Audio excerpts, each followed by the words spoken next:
Por que, então, que o Criador ia colocar 20 mil pessoas ali, fazer um vulcão entrar em erupção e matar 20 mil? E vamos, né, do lado lá do criacionismo e tal, que Deus comanda tudo, é o criado, é o design, é o criador e tal. Ele pegou e fez o vulcão entrar em erupção. Por que, então, que o Criador ia colocar 20 mil pessoas ali, fazer um vulcão entrar em erupção e matar 20 mil das suas criaturas? Uhum. Eu vou responder começando com uma frase mais delicada. Aí que só teve uma depois eu te falo quem foi.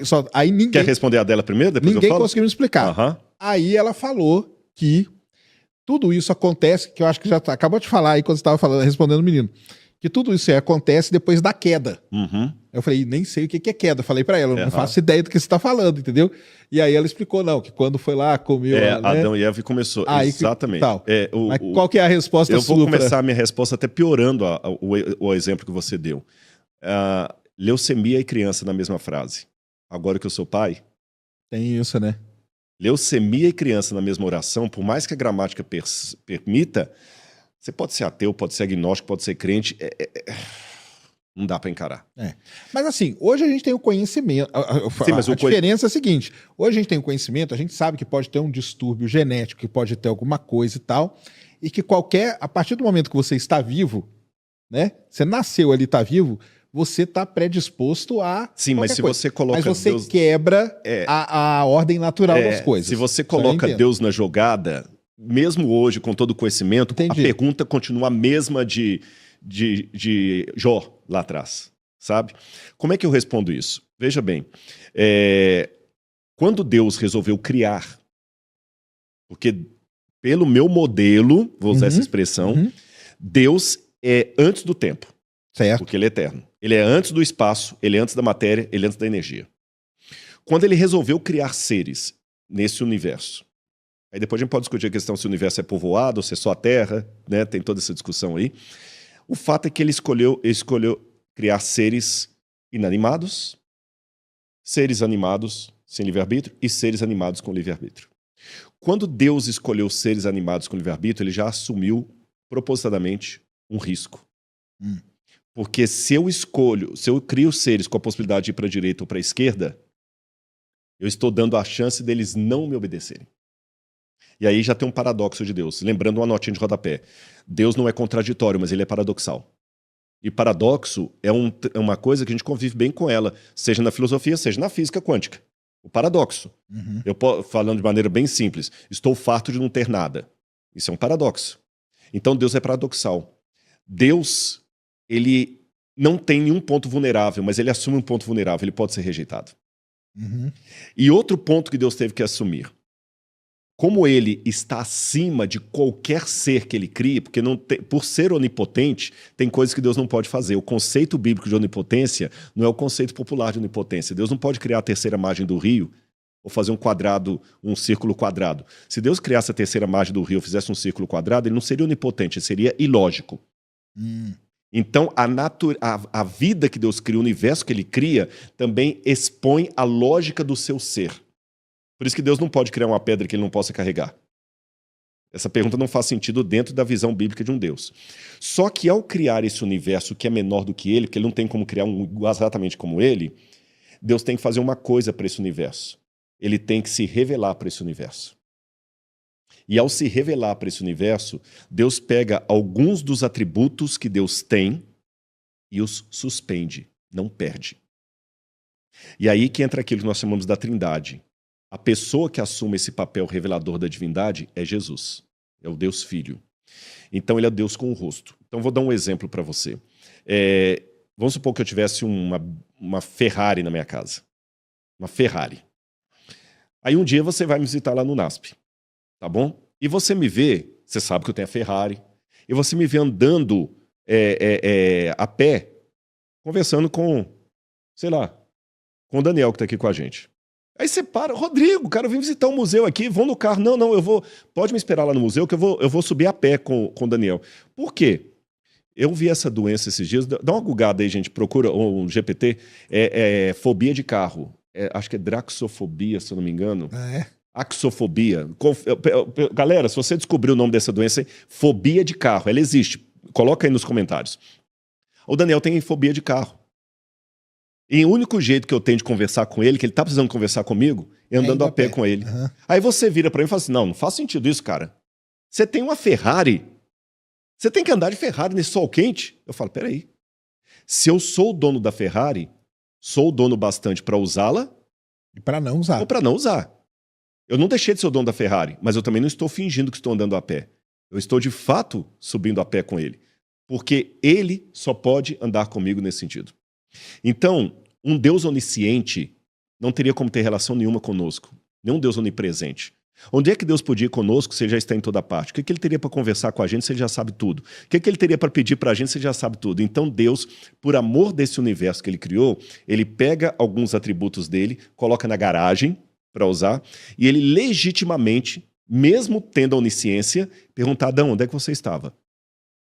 Meu filho, dá-me o seu coração, mesmo podendo fazer tudo. Sabe que uma das características da pessoa realmente forte é ele não bater quando ele pode.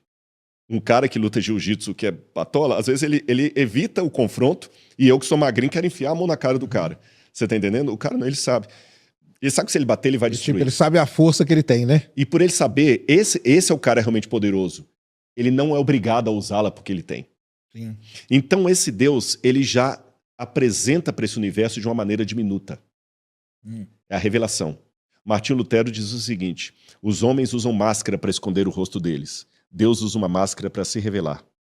Porque a maneira de Deus se descobrir é se ocultando. Senão ninguém aguentaria, ninguém suportaria. Não tem mente no universo, por mais evoluída que seja, que consiga compreender a mente de Deus. Então ele apresenta de uma maneira diminuta. E nessa maneira diminuta, ele vai lidando com a humanidade. Aí a humanidade cai em pecado. Quando a humanidade cai em pecado, foi o que a menina Que é a tal da que queda respondeu lá, lá, que ela a queda falou. adâmica. Então agora, várias coisas que não faziam parte do plano de Deus começam a acontecer. A morte, espinhos, abrolhos, sofrimento, doença, isso acontece de maneira generalizada. E ele não pode interferir. E ele não pode interferir. Pode, como o cara pode bater no menino, o cara fortão. Mas ele não bate porque ele tem a força. Mas lá no caso que eu falei do Vesúvio, ele não podia mandar um sinal? Podia. E por que ele não mandou? Vou colocar assim. Eu vou responder a questão do Vesúvio com Jesus. Se eu tivesse o poder de curar doenças, eu nem viria pro seu podcast. Eu só ia falar assim, Sérgio, desculpa, mano, eu não venho porque eu tenho, agora minha mão tem, durante 24 horas, poder de curar qualquer doença, eu vou para os hospitais aqui, vou começar na ala infantil curando todo mundo. Não ia deixar ninguém de fora. Por que Jesus curou apenas alguns e não todos? E vou fazer uma segunda pergunta para chegar no Vesúvio. As curas de Jesus foram todas provisórias. A Bíblia fala que ele ressuscitou um cara chamado Lázaro. Eu brinco, Jesus não ressuscitou ninguém. Ele adiou a morte do cara, porque ele morreu depois de outra coisa. Entendi. Ele curou um leproso que morreu depois de outra doença. Se ele salvasse o pessoal do dilúvio, ele não ia estar... do Vesúvio, lá em Herculano e Pompeia, ele iria estar apenas adiando a morte deles, que iam morrer de outra coisa no outro período. Sim. Então, como é que Deus lida com a história desse mundo? Em dois níveis. Primeiro, ele assume a consequência do pecado na cruz do Calvário, para que esse universo possa ser restaurado, para que esse sistema de coisas não dure para sempre, e até que ele possa dar cabo desse sistema de coisas no dia do juízo final e inaugurar a eternidade, ele tem que dialogar com esse universo no espaço deles. Se Deus não interferisse em nada, nós nos sentiríamos abandonados por ele. Se ele curasse tudo e evitasse todo o mal, nós não entenderíamos que estamos num universo ainda caótico. Ele estaria trazendo para cá uma realidade que nós só vamos ter condição de usufruir depois da restauração de todas as coisas. E para deixar ainda mais claro essa resposta minha, eu gosto muito de comparações, que Jesus sempre contava parábolas. Uma vez, Sérgio, eu estava em Israel guiando um grupo. Estava ali perto de Beersheba, no Mar Morto. Um cara chegou para mim muito sem graça. Rodrigo, se ele estiver assistindo a gente, mas nunca revela o nome, o problema aqui foi que quebrou o dente. O dente dele caiu. Aí como é que eu faço? Com o grupo ali, eu tinha que acionar o seguro de viagem e achar um dentista. Aí consegui. Fomos lá, o dentista falou, olha, eu precisava fazer um tratamento, que quebrou o seu dente. Mas faz o seguinte, eu vou colocar uma massa aqui, vou colar o seu dente provisoriamente, grifa essa palavra, provisoriamente. Durante a viagem vai durar, você vai poder tirar suas fotos, não morda nada aqui na frente, mas quando chegar no Brasil, procure um dentista e troque o provisório pelo permanente, senão você vai ter um problema. O cara ficou feliz. A viagem resolveu. Ele sorriu, tirou foto, me agradeceu e tal. Não sei se ao voltar para o Brasil ele procurou o médico, eu espero que sim. Por que eu estou contando essa ilustração? Porque se você pega o provisório e quer tratá-lo como permanente, dá ruim. Entendi. Provisório é provisório. É por um tempo, depois tem que tirar.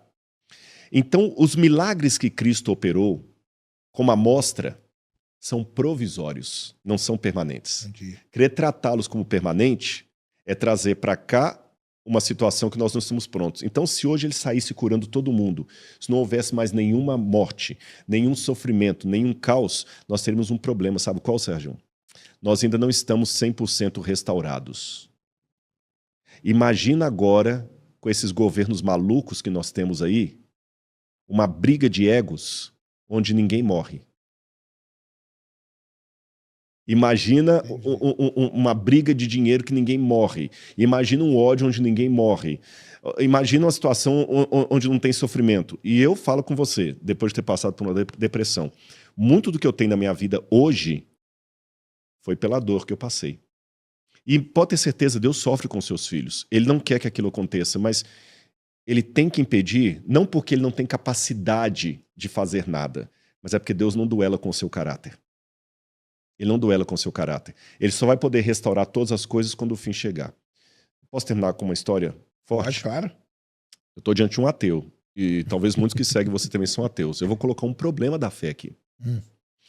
Você acompanhou aquela explosão que houve lá no Paraná, que estava o pessoal rezando e explodiu uma fábrica, acho que de tintas ou de fogos de artifício, que morreu?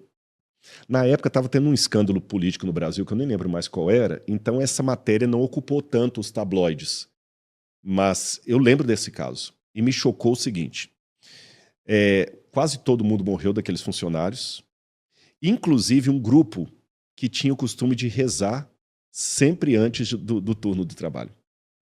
E dentro daquele grupo, Sérgio, estava um pai de família, um pastor pentecostal, acho que era da Assembleia de Deus, se não me engano, que ele trabalhava como pastor na igreja, muito pobrezinho, e ele tinha um segundo emprego ali, porque ele tinha uma filha autista, de não verbal, e ele queria um tratamento para a filha dele voltar a falar, ou começar a falar. Todas as histórias ali eram tristes, mas sabe igual você contou aquela história da queda do avião? Você falou, cara, isso foi muito triste, porque era o aniversário da filha do cara e tudo mais. Tem, né? Então, assim, todo mundo no avião ali tem uma história triste, mas algumas destacam mais. Então, é nesse sentido que deixa-me destacar o caso daquele pastor. E ele, por ser um crente, ele fazia às vezes de pastor ali também. Vamos rezar? E como a oração mais universal que tem é o Pai Nosso, você reza com o espírita, com o católico, com o testemunho de Jeová, com todo mundo, eles fazem um Pai Nosso. E o Pai Nosso termina, né? Não nos deixeis cair em tentação, mas livrai-nos do mal. Amém. Os que eram católicos faziam o sinal da cruz, os outros não. É um bom trabalho para todo mundo. Ele acabou de falar, não nos deixeis cair em tentação, mas livrai-nos do mal. Amém. 2 minutos depois, estava morto na explosão. Cadê o Deus? Ele tinha acabado de pedir a Deus. A Bíblia não fala... Tem uma promessa bíblica que parece não fazer sentido aí, Sérgio. A Bíblia fala o seguinte, pedi e dar-se-vos-á.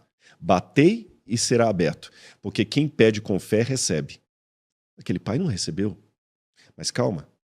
Quando eu leio o Evangelho não termina com a sexta-feira da crucifixão. Tem o domingo da ressurreição. Quando Cristo vier nas nuvens com poder e grande glória, ele vai trazer esse pai à vida. Não a uma vida como de Lázaro, que ressuscitou para depois... Não é mortos-vivos, não é reavivar, é uma ressurreição para a vida eterna, com o corpo glorificado. E Cristo, é a promessa bíblica, vai apresentar a filha desse pai para ele, talvez cantando maravilhosamente bem. E ele vai perguntar assim, Senhor, o que é tudo isso? E Deus vai falar para ele assim, uai, o que você me pediu em oração? Entendi. Livrai-nos do mal, amém. Eu estou te livrando do mal agora, para todo sempre. Então, a Bíblia fala que Deus vai atender nossas orações, mas não diz quando ele vai atender nossa oração. Quando Cristo vier, a oração desse pai vai ser atendida. de uma vez por todas. Mas até lá, nesse ato, a gente termina com o questionamento de Cristo na cruz do Calvário. Senhor, Senhor, por que me desamparaste? Porque a aparência é que Deus nos desapontou. Muitas pessoas que morreram no Vesúvio, talvez morreram clamando por Deus. Então. Só que quem diz que essa morte é definitiva? Mas é porque vocês acreditam que tem a salvação. A salvação é vida eterna. Que é tal, né? Exatamente. Agora, se eu não tiver esse framework do grande conflito entre o bem e o mal e da restauração, realmente nada faz sentido. Mas aí quem não acredita nisso vive como com isso aí? Aí eu que tenho que fazer essa pergunta. Aí né? é complicado.